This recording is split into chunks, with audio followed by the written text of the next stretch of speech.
प्रिय महोदय, आपले दिनांक 28 ऑगस्ट 1983 चे पत्र मिळाले. महाराष्ट्रातील पूर परिस्थितीबाबत शासनाने केलेल्या कार्यवाहीची माहिती थोडक्यात पुढील प्रमाणे देण्यात येत आहे.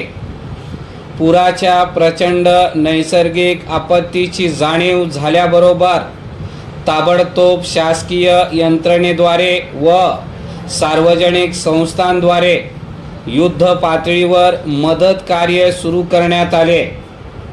पुरामुळे बंद पडलेले रस्ते व पूल यांची तातडीने दुरुस्ती करण्यात आली. सर्व गावांना व घरांना विजेचा पुरवठा सुरू करण्यात आला. विशेष अभियांत्रिकी पथकाद्वारे सर्व घरांची पाहणी करून त्यांच्या दुरुस्तीसाठी सल्ला व मदत देण्यात आली. ज्या ठिकाणी घरांची परिस्थिती धोकादायक होती त्या ठिकाणाहून लोकांना हलवून सुरक्षित स्थळी नेण्यात आले. काही ठिकाणी तात्पुरता निवारा उभा करून तेथे लोकांना हलवण्यात आले.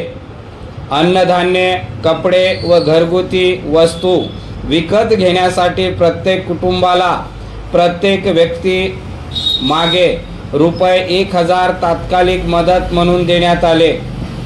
मृत व्यक्तींच्या कुटुंबियांना द्रव्य रूपाने व वस्तू रूपाने मदत करण्यात आली. पूर पीडित गावांना जादा अन्नधान्य पाठवण्यात आले. बुडालेले पिके वाचवण्यासाठी व पुन्हा पेरणी करण्यासाठी शेतकऱ्यांना खते, बियाणे व कीटकनाशके मोफत पुरवण्यात आली. रोगराई टाळण्यासाठी विशेष आरोग्य पथकाद्वारे औषधांची फवारणी, लस टोचणे व विहिरीचे निर्जंतुकीकरण करणे इत्यादी कार्यक्रम त्वरित हाती घेण्यात आले. पूरग्रस्त भागामध्ये तांदळाचा मानसी कोटा दरडोई 1 किलो ऐवजी 3 किलो करण्यात आला. घर पुनर्बांधणीसाठी शासनाकडून प्रत्येकी ₹10,000 रक्कम देण्याचा निर्णय घेण्यात आला. ज्या गावांमध्ये व शहरांमध्ये पुराचे पाणी आले त्या गावांचे व शहराचे पुनर्वसन करण्यासाठी शासकीय निधीतून त्यांना जमीन उपलब्ध करून देऊन त्यात प्लॉट्स पाडून त्यात सर्व सुखसोयी उपलब्ध करून देण्याचा निर्णय घेण्यात आला. शेतकऱ्यांना जनावरे खरेदी करण्यासाठी सरकारकडून मदत देण्यात आली. नुकसान झालेले रस्ते, तलाव व इमारती यांच्या दुरुस्तीसाठी रक्कम उपलब्ध करून दुरुस्तीची व्यवस्था करण्यात आली आहे.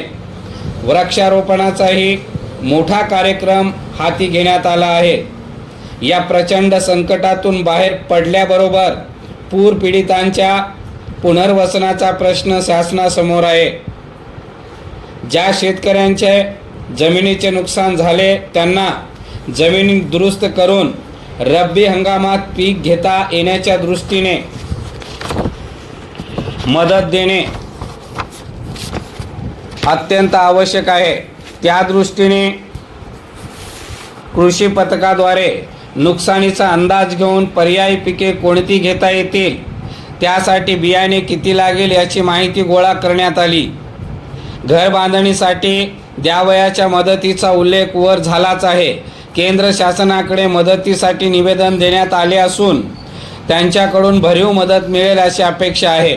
जनतेच्या सहकार्याने पूरग्रस्ताचे उद्ध्वस्त झालेले संसार शासन पुन्हा उभे करू शकेल अशी शासनाला आशा आहे.